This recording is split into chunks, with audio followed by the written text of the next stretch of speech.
ప్రస్తుతం big boss house లో మరో వీకెండ్ వచ్చింది. ఇక వీకెండ్ కావడంతో స్టేజ్ మీదకి వచ్చిన నాగార్జున గారు హౌస్ లో ఉన్న కంటెస్టెంట్స్ ని పలకరించి ఆ తర్వాత నిఖిల్ ని ఆకాశానికి ఎత్తేశారనే చెప్పాలి.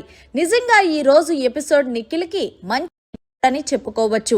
ఈ కిందలో భాగంగా ముందుగా నిఖిల్ ని లేపి, నిఖిల్ నీ సహనానికి ఓర్పుకి కూడా సెల్యూట్ చేస్తున్నాను అని అనగానే ఒక్కసారిగా నిఖిల్ కళ్ళల్లో నుంచి కన్నీళ్లు అలా కారుతూ వచ్చాయి. అది కాదు సార్, నామినేషన్లో నన్నందరూ కూడా చాలా టార్గెట్ చేశారు. అంతేకాకుండా ఒకనొక టైంలో నాకు బిగ్ బాస్ హౌస్లో ఉండాలని అస్సలు అనిపించలేదు అంటే దీనికి బదులుగా నాగార్జున గారు మాట్లాడుతూ, నీ సహనాన్ని ఓర్పుని నేను చూశాను కాబట్టి ఈరోజు నీకు సెల్యూట్ చేస్తున్నానంటే దానికి అర్థం నువ్వు గుర్తుపెట్టుకో. ఎప్పుడు కూడా అవతల వాళ్ళు మనం ఒక మాట అన్నప్పుడు మనం అలా ఉంటే తప్పేమీ కాదు.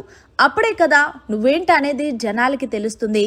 ఏదేమైనా నిఖిల్ హౌస్లో అడుగు పెట్టినప్పటి నుండి నీ ఆట తీరు, నీ ప్రవర్తన నేను చూస్తున్నాను కాబట్టి ఎస్పెషల్లీ చెప్పాలి అంటే నిజంగా బిగ్ బాస్ సీజన్లోనే నీ అంత ఓర్పుమంతుడు, నీ అంత మంచి అబ్బాయి ఎవరు ఉండరని నేను సర్టిఫికేట్ ఇస్తున్నానంటూ హోస్ట్ నాగార్జున గారు నిఖిల్ కోసం చాలా గొప్పగా పొగిడారట.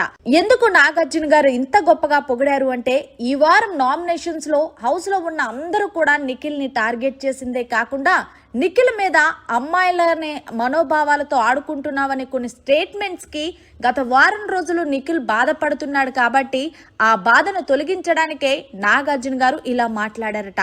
ఏదేమైనా సరే హౌస్ లో అడుగు పెట్టినప్పటి నుండి నిఖిల్ ఆట మనం చూస్తున్నాం. అంతేకాదు తనని యష్మి ఎంత టార్గెట్ చేసినా సరే యష్మి ఎప్పుడైతే ఆటోలో ప్రయాణం అనే టాస్క్ లో ఓడిపోయిన తర్వాత నిఖిల్ అక్కడ యష్మి నన్ను టార్గెట్ చేసింది, నన్ను అనరాని మాటలు అన్నది, అలాగే తన వల్లే కదా నేను ఇంత నేమ్ తెచ్చుకున్నాను నెగిటివ్గా అని అనేది ఆలోచించకుండా తనకి సపోర్ట్ చేశాడు చూడండి. ఆ టైంలో అప్పుడే నిఖిల్కి మరికొంతమంది ఫ్యాన్స్ పెరిగారు. ఏదేమైనా సరే వీకెండ్ వచ్చిన నాగార్జున గారు నిఖిల్ని ఇంత బాగా పొగిడిన దానిపై సూపర్ అనే చెప్పాలి. మరి మీరేమంటారనేది కమెంట్ సెక్షన్లో తెలియచేయండి. మరిన్ని లేటెస్ట్ లైవ్ అప్డేట్స్ కోసం చూస్తూనే ఉండండి మన ఛానల్.